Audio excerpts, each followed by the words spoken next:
Telah terjadi banjir bandang lagi di kawasan Bantar.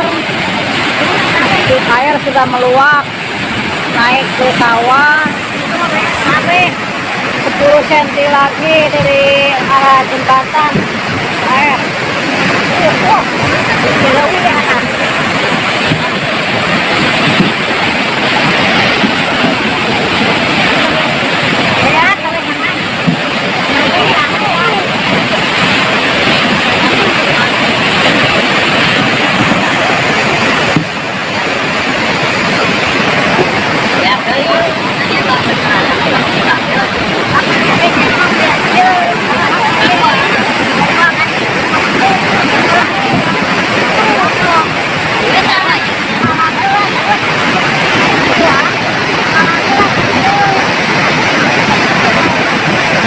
Sudah meluap lagi.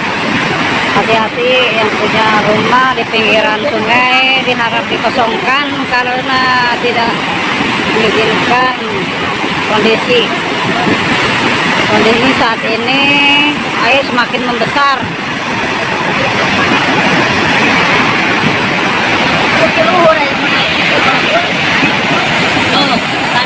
Sudah meluap ke atas sawah tuh.